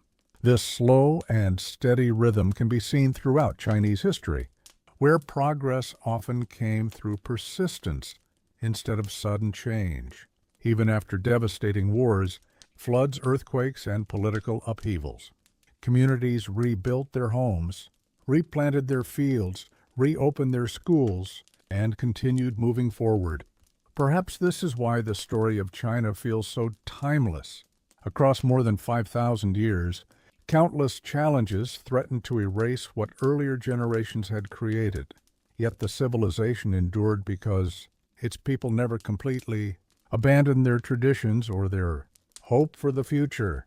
Ancient philosophies continued to guide everyday life. Festivals continued to bring families together, and respect for learning remained deeply rooted in society. While the world around China constantly changed, these enduring values provided a sense of continuity that connected the distant past with the modern present. As you allow this story to drift gently into the quiet of the evening, picture the first light of morning slowly touching the Great Wall, the calm waters of the Yellow River reflecting the sky, and the roofs of ancient temples glowing softly beneath the rising sun. The same landscape that witnessed emperors, merchants, monks, explorers, poets, and farmers continues to exist today, carrying their memories into another generation. Thank you for joining me on this peaceful journey through one of the world's oldest civilizations. May the story stay with you long after tonight, and may you enjoy a restful sleep filled with calm thoughts and pleasant dreams. And now, as our long journey finally reaches its quiet conclusion, let us leave behind the noise of battles and the grandeur of imperial courts, and simply appreciate the extraordinary passage of time. More than 5,000 years have flowed across the land of China, carrying with them countless generations who laughed, struggled, celebrated, mourned, and dreamed beneath the same sky. Every sunrise welcomed another opportunity to build a better future, while every sunset quietly carried another day into history. Although the names of emperors are remembered, the true heart of this civilization belonged to millions of ordinary people whose kindness, patience, and determination allowed their culture to endure. Imagine a peaceful village at the edge of a rice field. The evening air is cool, birds settle into the trees, and smoke rises gently from family homes as dinner is prepared. Children listen to stories told by their grandparents, stories that had been passed down through countless generations. Those simple moments, repeated over centuries, became just as important as the greatest victories recorded in history. Civilizations survived not only through powerful rulers, but through families who teach their children, neighbors who help one another, and communities that preserve their traditions even during difficult times. Across China's long history, People experienced moments of incredible achievement.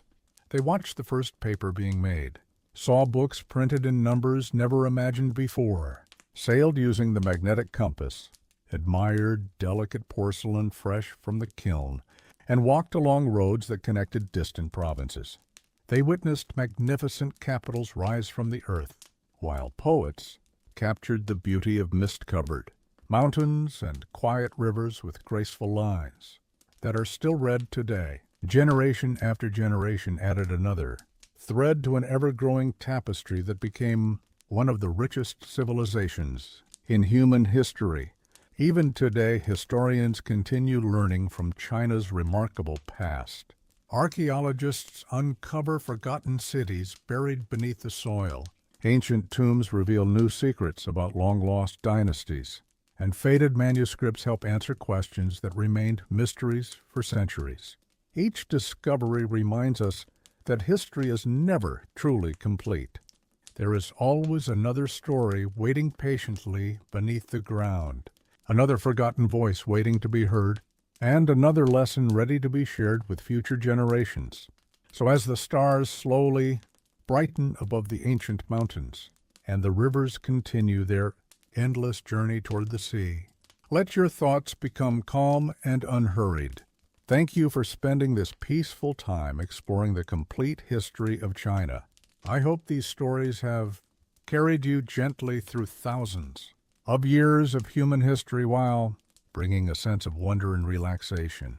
Until our paths cross again on another quiet journey into the past, sleep peacefully, dream gently, and have a wonderful night. As our final moments together become quieter still, imagine the ancient land of China resting beneath a sky filled with countless stars. The rivers continue their endless journey. The mountains remain watchful, as they have for thousands of years, and the gentle breeze moves through forests that have witnessed the passing of emperors, scholars, merchants, and travelers alike. Time changes every civilization, yet nature quietly reminds us that life is always moving forward. Long after kingdoms disappear and great palaces become historical monuments, the rivers still flow, the seasons still change, and new generations continue to write their own chapters.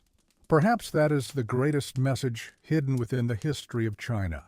No matter how difficult an era may seem, renewal is always possible. Again and again, this civilization faced invasion, famine, rebellion, natural disasters, and political upheaval. Yet every time it seemed as though everything had been lost, ordinary people found the strength to begin again. They rebuilt homes from ruins, planted new crops after devastating floods, reopened schools after years of conflict, and passed their traditions to their children with hope that tomorrow would be better than yesterday. Their resilience became the true foundation of one of the world's oldest continuous civilizations. The story we have followed is more than a timeline stretching across 5,000 years. It is a reminder that human history is shaped by millions of individual lives. Every parent who taught a child to read, every artisan who patiently perfected a craft, every teacher who preserved knowledge, and every farmer who cared for the land contributed something lasting to the future. Most of their names have been forgotten, yet their influence remains visible in the language, customs, architecture, philosophy, and culture that continue to thrive today. As the quiet evening gently settles around us, let the sounds of ancient China slowly fade into peaceful silence. Picture the Great Wall disappearing into distant mountains, the lanterns of old cities glowing softly in the night, and the calm waters of the Yangtze reflecting the moon above. Our journey has carried us from the earliest villages beside the Yellow River to the modern world, across thousands of years of triumphs, challenges, discoveries, and change. Thank you for joining me on this peaceful exploration through the complete history of China. As the centuries continued to pass, the memory of China's remarkable past remained alive not only through books and monuments, but also through the traditions practiced in everyday life. Ancient festivals continued to bring families together, honoring both the changing seasons and the generations who had come before. During the Lunar New Year, homes were carefully cleaned to symbolize a fresh beginning. Red decorations filled the streets, and families gathered around large tables to share meals that represented good fortune, unity, and prosperity. These celebrations connected modern life with customs that had been observed for hundreds and sometimes thousands of years. Across the countryside, farmers still watched the rhythm of nature with the same patience their ancestors had shown long ago, understanding that every harvest depended upon the balance between hard work and the changing seasons. Chinese philosophy also continued to shape daily life in subtle ways. The teachings of Confucius encouraged respect for parents, teachers, and community, while Taoist ideas reminded people to appreciate simplicity and harmony with nature. Buddhist temples remained places of quiet, reflection where visitors could pause from the demands of everyday life. Together, these traditions formed a cultural foundation that survived political change, economic transformation, and the passing of countless generations. They reminded people that wisdom could often be found in patience rather than haste, and in understanding rather than conflict. The preservation of history itself became one of China's greatest achievements. Court historians carefully recorded the actions of emperors, officials, natural disasters, scientific discoveries, and important events with extraordinary detail. Because of this dedication, modern historians possess an unusually rich record of China's past compared with many other ancient civilizations. Ancient texts, maps, poems, official documents, and personal writings allow us to glimpse not only the lives of rulers, but also the hopes, fears, and ambitions of ordinary people. Archaeological discoveries continue to expand that knowledge each year. Buried cities, forgotten tombs, bronze artifacts, and ancient manuscripts still emerge from beneath the soil, revealing stories that remained hidden for centuries. Every discovery reminds us that history is a living field of study, constantly evolving as new evidence is uncovered. The history of China, therefore, is not simply a completed story locked in the past, but an ongoing conversation between the people who lived those events and those who continue to study them today, searching for a deeper understanding of one of humanity's oldest and most enduring civilizations. The influence of China's long history can also be seen far beyond its own borders. For centuries, neighboring civilizations looked toward China as a center of learning, craftsmanship, and administration. Chinese writing influenced the development of writing systems in East Asia, while Confucian philosophy shaped systems of education and government in several neighboring kingdoms. Buddhism, after arriving from India, evolved within China before spreading to Korea. Japan and Vietnam carrying with it unique artistic styles, architecture, and religious traditions. Trade routes carried not only silk and porcelain, but also mathematics, astronomy, medicine, engineering, and ideas that connected distant cultures. In this way, China's history became deeply woven into the wider history of Asia and, eventually, the entire world. One of the most fascinating aspects of Chinese civilization is its remarkable continuity. Many ancient civilizations disappeared completely, leaving behind only ruins and fragments of forgotten languages. China, however, experienced repeated periods of division and reunification, while maintaining a cultural identity that endured across thousands of years. Dynasties changed, capitals moved, and governments evolved. Yet written records, family traditions, classical literature, and shared customs created an unbroken connection between the ancient past and the present. A modern reader can still recognize many Chinese characters that developed from symbols carved onto oracle bones more than 3 millennia ago, demonstrating an extraordinary historical continuity found in very few places on Earth.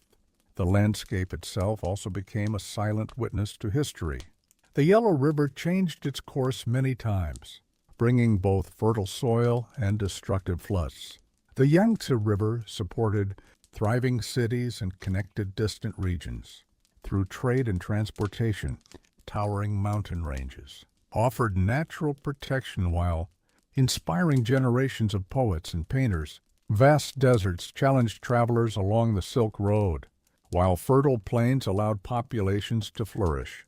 Geography shaped every dynasty, influencing military campaigns, agriculture, commerce, and settlement patterns throughout Chinese history.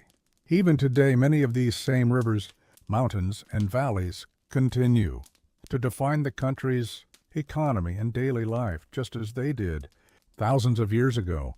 As historians continue their work, each new discovery adds another small piece to this enormous historical puzzle.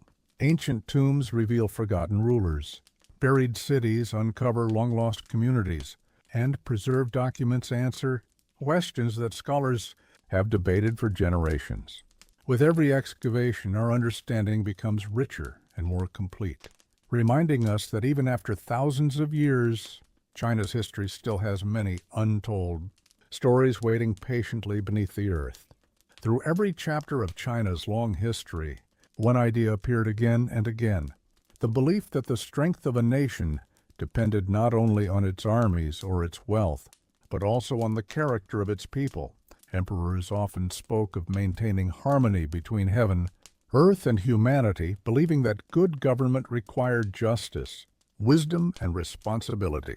Although many rulers failed to live up to these ideals, the principles themselves continued influencing Chinese society for centuries. Teachers reminded their students that knowledge carried responsibility. Officials were expected to serve the public with integrity, and families believed that respect for parents and elders created a stable foundation for the entire community. These values became deeply woven into daily life, surviving changes in dynasties and political systems. Chinese literature preserved these ideas in remarkable detail. Historians carefully documented not only victories and defeats, but also conversations, letters, poems, and philosophical debates. Great novels such as Romance of the Three Kingdoms, Journey to the West, Water Margin, and Dream of the Red Chamber became cultural treasures, blending history, legend, morality, and imagination. These stories entertained readers while also exploring loyalty, friendship, courage, ambition, and the consequences of human choices. Even today, they continue to inspire films, television dramas, theater, and literature throughout the world. Music, painting, and calligraphy also reflected China's unique understanding of beauty. Artists often preferred quiet landscapes over dramatic scenes, believing that mountains, rivers, forests, and mist could express emotions more deeply than crowded cities or grand monuments. A single brushstroke required years of practice, patience, and discipline. Calligraphy was not viewed merely as handwriting, but as an art form that revealed the personality and inner character of the writer. In the same way, traditional Chinese gardens were carefully designed to create balance between water, stone, plants, and architecture, allowing visitors to experience peace and harmony within nature. As centuries passed, these artistic and cultural traditions continued evolving while remaining connected to their ancient origins.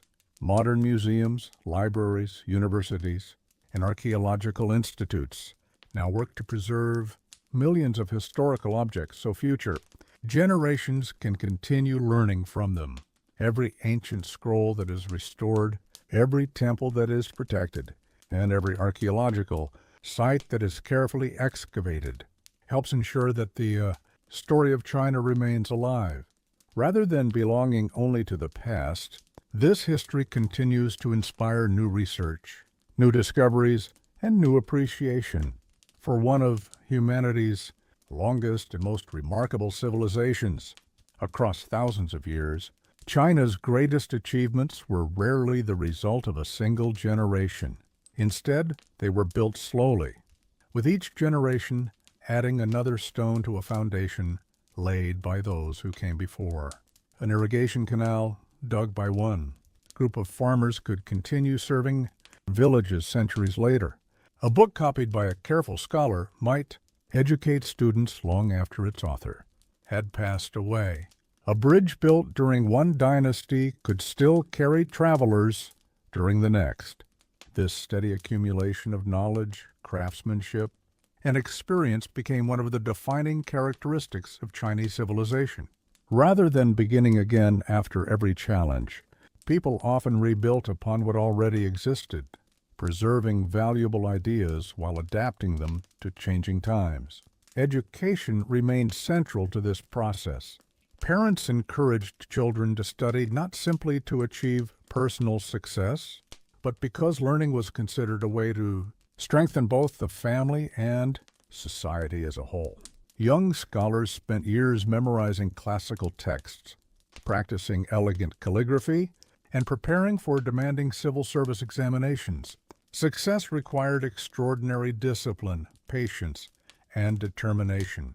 Although only a small number earned official positions, the examination system encouraged respect for scholarship throughout the empire and helped create one of the most educated bureaucracies of the ancient world.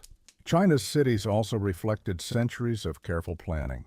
Markets were arranged according to detailed regulations. Canals carried goods between provinces, and workshops specialized in producing everything from silk and porcelain to paper and lacquerware. Merchants exchanged products not only within China, but also with traders arriving from Central Asia, the Middle East, Southeast Asia, and eventually Europe. These commercial connections allowed ideas to travel alongside goods. New crops improved agriculture, artistic styles influenced local craftsmen, and scientific observations spread across continents through peaceful exchange as well as exploration. Nature itself constantly reminded people that prosperity could never be taken for granted. Floods along the Yellow River sometimes destroyed entire harvests, while droughts tested the endurance of farming communities. Earthquakes and storms occasionally reshaped entire regions. These natural challenges encouraged rulers to invest in irrigation systems, flood control projects, reservoirs, and canals. Success or failure in managing these disasters often influenced how people judged the legitimacy of a dynasty. A ruler who protected the population during difficult times was praised as having earned heaven's favor, while repeated disasters were sometimes interpreted as signs that change was approaching. Through this close relationship with both nature and tradition, Chinese civilization developed a remarkable ability to endure uncertainty while preserving its cultural identity across countless generations, ensuring that its story continued to grow with every passing century. Another remarkable feature of Chinese civilization was its ability to preserve memory across generations. In many parts of the world, wars or natural disasters caused entire libraries and traditions to disappear forever. China certainly experienced its own periods of destruction, yet again and again scholars, monks, officials, and ordinary citizens worked tirelessly to copy manuscripts, restore temples, rebuild schools, and record the events of their own time for those who would come after them. Because of this dedication, modern historians possess an extraordinarily detailed picture of China's past, allowing us to follow the rise of dynasties, the lives of philosophers, the achievements of inventors, and even the daily routines of ordinary families. Few civilizations left behind such an extensive written record stretching across so many centuries. Food also tells an important part of China's story. As different regions developed, each created its own unique cooking traditions based on local climates and available ingredients.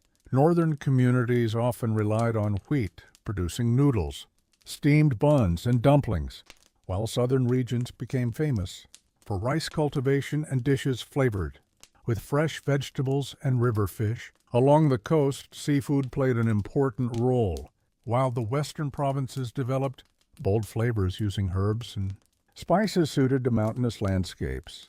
These regional traditions reflected geography just as much as culture, showing how people adapted to their surroundings while creating distinctive identities that still exist today.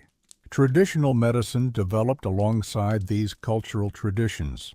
For thousands of years, physicians carefully observed the human body, studied herbs, and recorded treatments based on experience passed from teacher to student.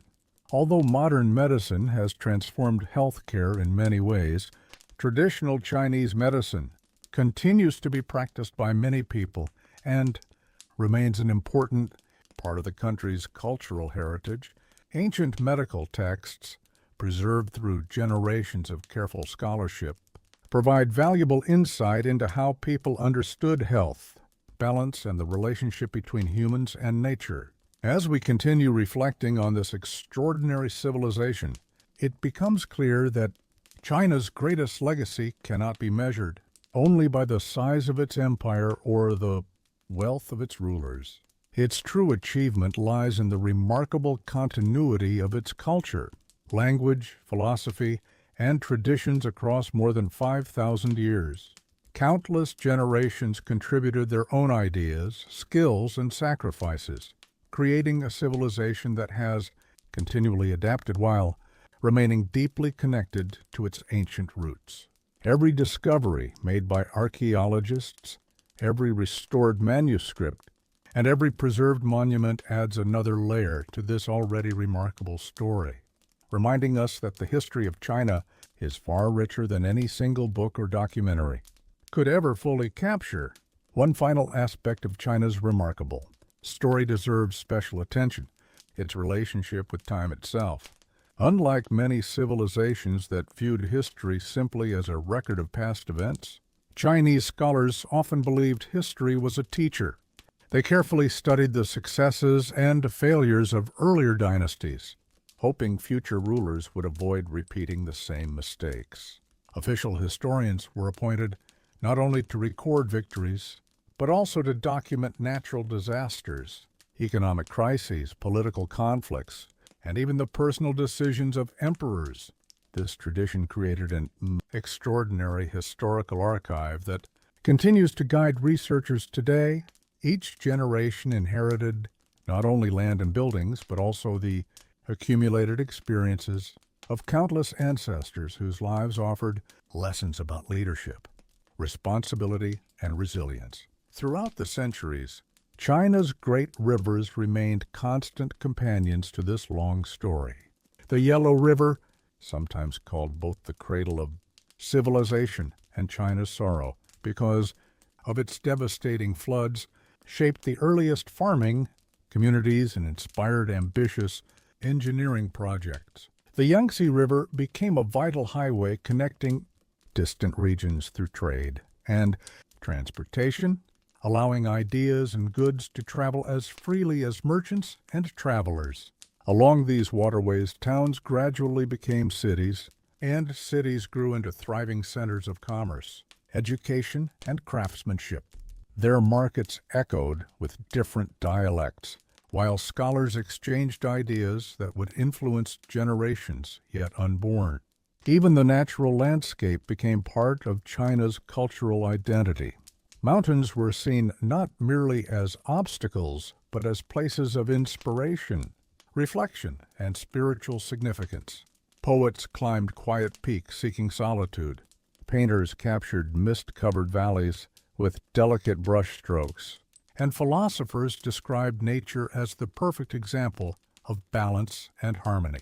These artistic traditions encouraged people to observe the world patiently, finding beauty in changing seasons, flowing water, ancient trees, and silent forests. Such themes appeared repeatedly in Chinese literature and painting, creating an artistic heritage admired across the world as archaeological research continues into the present day.